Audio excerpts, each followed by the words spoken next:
नमस्कार, मैं हूं पवन त्यागी। उपराष्ट्रपति जगदीप धनखड़ का एक बयान आया है और उन्होंने कहा कि देश में बड़े लंबे समय बाद एक ऐसी सरकार आई है जो अपने बेस पर पूर्ण बहुमत की सरकार है। उसके पहले तो उन्होंने कहा कि गठबंधन की सरकारें हुआ करती थी। 2014, 2019 कांग्रेस की स्थिति ये थी कि 2014 में कांग्रेस के 44 सीटें आई थी, वहीं 2019 में मात्र 52 सीटें उनकी आई थी।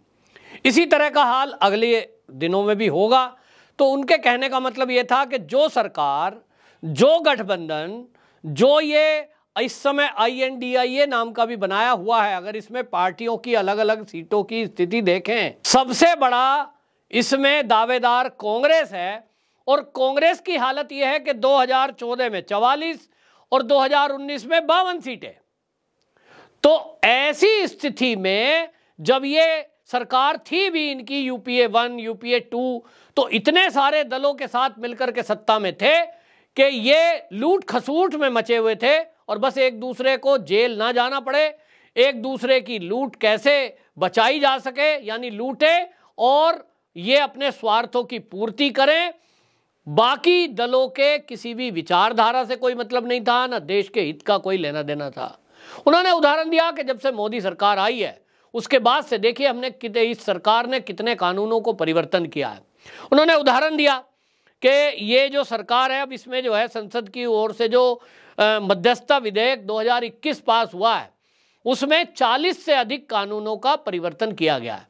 पहले लोगों को जेल जाना पड़ रहा था। इसी तरह इंडस्ट्री लगाने के लिए सिंगल विंडो फैसिलिटी जो दी है वो मोदी सरकार के आने के बाद हुई है, वरना किसी को कंपनी लगानी है तो 14-15 डिपार्टमेंटों से NOC लेनी है। इसी प्रक्रिया में 6 महीने साल गुजर जाते थे। डिसीजन लेने की ताकत, देश हित में और देश के बाहर देशों विदेशों से संबंध, इसके लिए कोई स्ट्रॉन्ग गठबंधन जब होता है, स्ट्रॉन्ग सरकार जब होती है, तभी वो डिसीजन लिए जा सकते हैं। और इसलिए उन्होंने बताया कि देखिए 2014 में 282 सीटें थी, 2019 में भारतीय जनता पार्टी की 330 सीटें हुई। ये बता रहा है कि उनका जो काम है वो देश की जनता उस काम पर मोहर लगा रही है। मोदी सरकार के काम को जनता का समर्थन है और इसीलिए उनकी लोकप्रियता 14 की तुलना में 19 में बढ़ी और 19 के बाद अब जब 24 में चुनाव आएगा वो और बढ़ेगी। और इसलिए जगदीप धनखड़ क्योंकि उपराष्ट्रपति हैं, वो इस तरह की भाषा एक राजनीतिक तौर पर तो नहीं बोल सकते। हाँ, मेरी सरकार कैसा काम कर रही है उस पर उन्होंने बोला। और आपको बता दो, NADT का जो प्रशिक्षण कार्यक्रम था उसमें वो संबोधित कर रहे थे, तो उन्होंने ये बात की तारीफ की कि जब एक किसी बड़े दल को पूर्ण बहुमत मिलता है तो उसकी जो खुद की विचारधारा पार्टी की है वो उसको मजबूती के साथ इंप्लीमेंट करती है, फिर उसका परिणाम भी दिखाई देता है। 2014 के बाद से जैसे मोदी सरकार चल रही है, अब आप देखिए जो घोषणा पत्र में मोदी सरकार ने वादे किए थे उनको पूरा किया जा रहा है। धारा 370 का वादा किया था वो हटा दी। राम मंदिर की बाधा दूर करेंगे उसको हटा दिया गया है। तीर्थ क्षेत्रों का विकास करेंगे तो आज देश का हजारों करोड़ रुपया लगाकर, चाहे वो काशी क्षेत्र हो, फिर चाहे वो उज्जैन महाकाल हो, फिर चाहे वो बद्रीनाथ केदारनाथ धाम हो, फिर चाहे वो श्री राम सर्किट की बात हो, ये जो क्षेत्र विकसित हो रहे हैं इसमें पहली बार ऐसा है कि कोई सरकार केंद्र में बैठी है जो हिंदुओं के तीर्थों का विकास कर रही है। और ये किस लिए हो रहा है? क्योंकि भारतीय जनता पार्टी की अपनी एक विचारधारा है। सनातन संस्कृति को संवाहक करने वाली पार्टी, हिंदुत्व के नाम पर बात करने वाली पार्टी अगर इस देश में कोई है खुल करके, वो तो एक ही बची है। पहले शिवसेना भी थी, लेकिन शिवसेना में जब बाला साहब ठाकरे चले गए उसके बाद से हमने देखा है उद्धव ठाकरे की तो विचारधारा कैसी है। तो कुल मिलाकर के जो जगदीप धनखड़ जी हैं वो जिस तरह से सरकार की तारीफ कर रहे हैं, उनके इस तारीफ में एक चीज तो साफ है कि जो उन्होंने बोला है कि मेरी सरकार जो है, आज की जो वर्तमान सरकार है, वो जिस तरह से काम कर रही है उससे दुनिया में भी भारत की छवि बनी है। और जो बाकी के गठबंधन में लोग हैं उनकी स्थिति आज भी उतनी सुधार। क्या आप सोचते हैं कि 2014 में जो कांग्रेस की सिचुएशन थी, फिर उसके बाद जो 2019 में थी, आज क्या कांग्रेस की स्थिति और बेटर हो गई है? जो कुछ लोग कह सकते हैं साहब 14 में तो 44 सीटें थी, ये यूपीए की कांग्रेस में बढ़कर के 91 हो गई, यानी अकेले कांग्रेस की बात करें तो 52 हो गई। तो भाई अब कितनी हो जाएगी? 10 और बढ़ जाएगी, ऐसा मान रहे हो? नहीं, उल्टा है।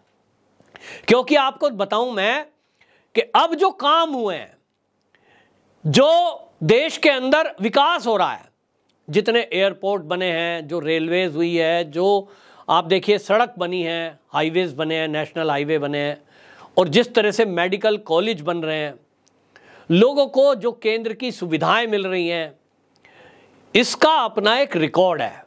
और अभी हाल ही में मोदी सरकार ने जो घोषणा की है कि 10 लाख युवाओं को नौकरी, उस पर काम चल रहा है। लगभग 4 लाख नौकरियां दी जा चुकी हैं और हर बार 70-80 हज़ार युवकों को मोदी जी खुद वो सर्टिफिकेट देते हैं, नौकरी का अपॉइंटमेंट लेटर। आप ये देखिए कि जो काम है, उस काम का भी अपना एक देश की जनता पे प्रभाव है। और भारतीय जनता पार्टी की जो विचारधारा है, वो हमेशा से इस बात पर फोकस रखा है कि जब चुनाव हो तो वो किन्हीं जाति के मुद्दे पर, किसी धर्म के मुद्दे पर ना होकर विकास के मुद्दे पर हो। ये बात अलग है कि जो बाकी राजनीतिक दल हैं, वो हमेशा तुष्टीकरण के कारण कहीं ना कहीं एक विशेष धर्म को कोई ना कोई वादा कर देंगे, कोई फ्री की रेवड़ियों की घोषणा कर देंगे। मोदी जी ऐसा नहीं चाहते। भारतीय जनता पार्टी की एक सोच बिल्कुल क्लियर है कि हम फ्री की किसी को रेवड़ी नहीं देंगे, लेकिन जो जरूरतमंद लोग हैं उनकी मदद हर तरह से करेंगे।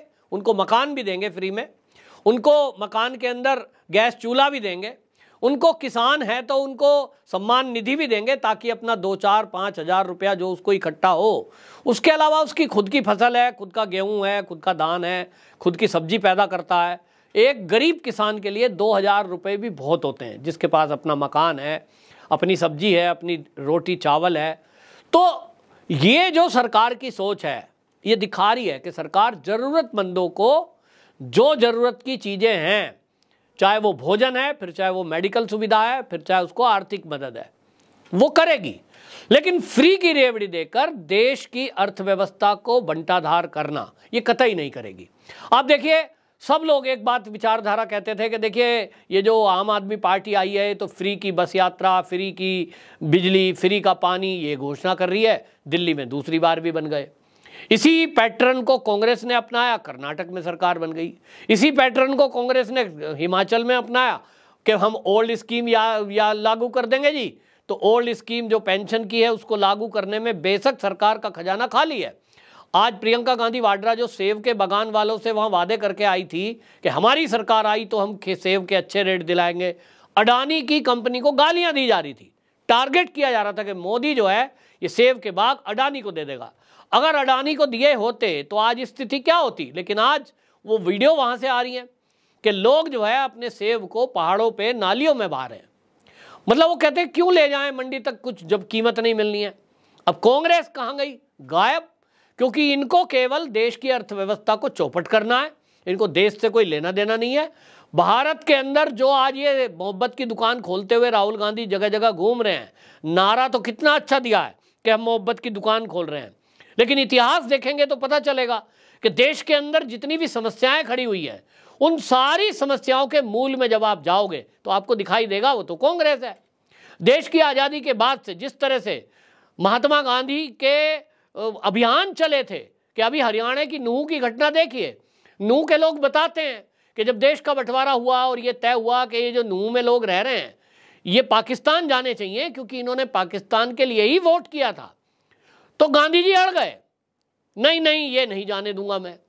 फिर इसी तरह इन्होंने पश्चिम बंगाल से नहीं जाने दिए, इसी तरह से कश्मीर से नहीं जाने दिए। और अभी आप देखिए मणिपुर की जो हिंसा की जिक्र कांग्रेस बार बार संसद के अंदर हल्ला कर रही है, उसके पीछे भी कांग्रेस है। जवाहरलाल नेहरू ने जिस तरह से वो कुकी हैं उनको बसाया यहां पर, उसके पीछे कौन है? तो कुल मिलाकर समस्याएं पैदा करने वाली कांग्रेस आज मोहब्बत की दुकान खोलने का नाम लेकर सारे ठीकरे भारतीय जनता पार्टी पर जो फोड़ने की कोशिश कर रही है, देश की जनता इसको समझ रही है। पहले लोग जानते नहीं थे क्योंकि सूचना का कोई उनके पास सोर्स नहीं होता था।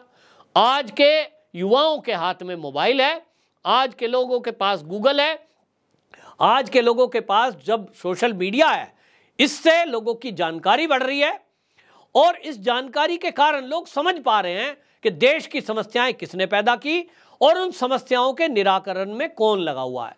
तो जो जगदीप धनखड़ जी हैं, जिस तरह से अभी उन्होंने न्यायपालिका को कई बार आईना दिखाया है, वो उन्होंने स्पष्ट कर दिया है कि सरकार के अभी कुछ काम बाकी हैं जिसमें इस देश की न्याय प्रणाली को ठीक करना है। उस पर वो कड़ा प्रहार लगातार करते रहे हैं। दूसरा, जो अभी हमारे देश की कई ऐसी व्यवस्थाएं हैं जो कई दशकों से चलती आ रही है, उनको भी ठीक करना है। ये इशारा जगदीप धनखड़ जी ने अपने इस भाषण में दिया, क्योंकि किस तरह से अभी जो कानून बदले हैं, बाकी कई ऐसे कानून हैं जो अंग्रेजों के बनाए हुए हैं, आईपीसी एक्ट भी उनमें से एक है, जिनको बदलना अभी बाकी है। तो 2024 में एक बार फिर से मोदी सरकार जब आएगी, और उसमें जो महत्वपूर्ण बात जगदीप धनखड़ जी के भाषण में है कि अगर भारतीय जनता पार्टी को अकेले अपने दम पर पूर्ण बहुमत मिलता है तो फिर एक बल मिलता है। आज भी हम देख रहे हैं राज्यसभा में पूरी सीटें नहीं हैं, पूर्ण बहुमत नहीं है, इधर उधर से एक दो पार्टियों से उनको सहयोग लेना पड़ रहा है। अगर ये पूर्ण बहुमत होता तो आप देखते कि ये सरकार और ज़्यादा तेजी से काम करती। कुछ लोग सवाल उठाते हैं कि मोदी सरकार ये नहीं कर रही, वो नहीं कर रही। उसका कारण है कि राज्यसभा में अभी पूर्ण बहुमत नहीं है। 18-19 विधायक सांसदों की अभी सपोर्ट की जरूरत पड़ती है। कौन कब नाराज हो जाए, कौन कब ना सपोर्ट करे तो क्या होगा। तो आगे आने वाले समय में देश की जनता इस बात को समझे। मुझे लगता है जगदीप धनखड़ जी का ये जो भाषण है प्रशिक्षकों के बीच, ये अपने आप में बता रहा है कि जो सरकार है उसका विजन क्या है और सरकार के बारे में जनता क्या सोचती है। वंदे मातरम।